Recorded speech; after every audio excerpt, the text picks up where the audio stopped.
Gen Z आन्दोलनपछि सबभन्दा ठूलो पार्टीको रूपमा उदाएको राष्ट्रिय स्वतन्त्र पार्टी 2/3 सरकारको रूपमा आफ्नो कार्यकाल सम्हालिरहेको छ बालेन सरकार। उहाँले 3 महिनाको भित्रमा परिवर्तनको आभास दिलाउँछु जनतालाई भनेर वाचा गर्नुभएको। 2 महिना बितिसक्दा के वास्तवमा परिवर्तन भएको छ त? जनताले केही परिवर्तनको महसुस गरेको छ त? आऊ तिनै विषयको आज यो भिडियोमा एकछिनको लागि चर्चा गरौँ। वास्तवमा भन्नुपर्दा मैले 2-3 दिनदेखि त्यही एब्जर्भ गर्नको लागि आफ्नो जिल्लामा रहेको विभिन्न सरकारी कार्यालयहरूमा पुगे। मालपोतमा पनि गए, जिल्ला प्रशासन कार्यालयमा पनि गए,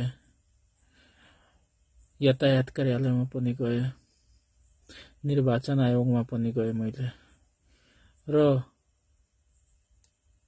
जिल्ला प्रहरी कार्यालयमा पनि पुगे, जिल्ला अदालतमा पनि गए। सबैतिर पुग्दाखेरि मैले एउटा कुरा नोटिस गरेँ। त्यो के हो भने हाम्रो बालेन सरकारको डर, जुन कर्मचारीले काम गर्दैन त्यो राजीनामा दिउँ भनेर डर छ कर्मचारीमा। कर्मचारीहरू पहिला भन्दा काम टार्ने, काम नगर्ने जनताको जुन बानी थियो त्यो सुधारेको छ। तर हाम्रो मधेसतिर जुन एउटा पुरानै रोग छ, घुस खाने, त्यो अहिले पनि पूर्ण रूपमा हटेको छैन।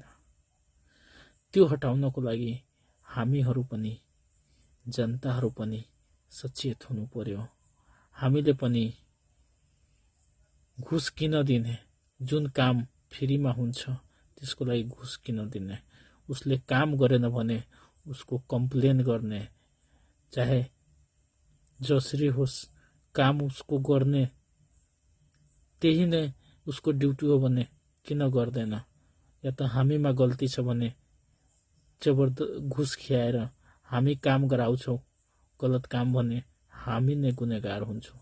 त्यही भएर आफू पनि गलत काम नगराउने, कर्मचारीलाई जबरदस्ती घुस पनि नदिने, र जसले काम गर्नको लागि घुस मागिरहेछ जुन कर्मचारी, उसको कम्प्लेन गर्नुपर्ने, जुन जनताले आफै सचेत भएर सोच्नुपर्ने कुरा हो। त्यही भएर जुन परिवर्तनको लागि हामीहरू लडेको छौँ त्यो एक्लै प्रधानमन्त्रीले चाहेर पनि एक्लैले देशको सबै ठाउँमा, सबै अफिसमा पुगेर परिवर्तन गर्न सक्दैन। त्यसको लागि हामी सबैजना मिलेर एउटा अठोट गर्नुपर्छ कि न घुस लिने र घुस लिनेलाई कम्प्लेन गर्ने यथाशीघ्र। त्यही भएर सबैजनालाई आग्रह गर्छु कि देश परिवर्तन हुन्छ, हामीहरू सबै मिलेर गर्नुपर्छ। त्यसको लागि हामी आफ्नो तर्फबाट पनि सोच्नुपर्छ। धन्यवाद।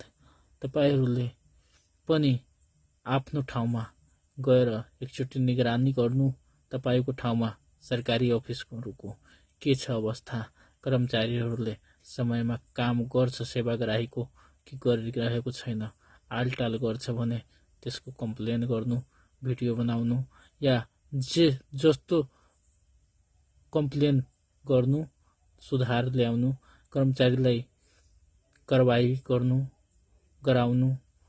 तर सेवाग्राहीलाई काम हुनु पर्यो भने उनीहरू ड्युटीमा काम गर्नेको लागि बसेछ भने किन नगर्ने भनेर कर गर्नुपर्छ।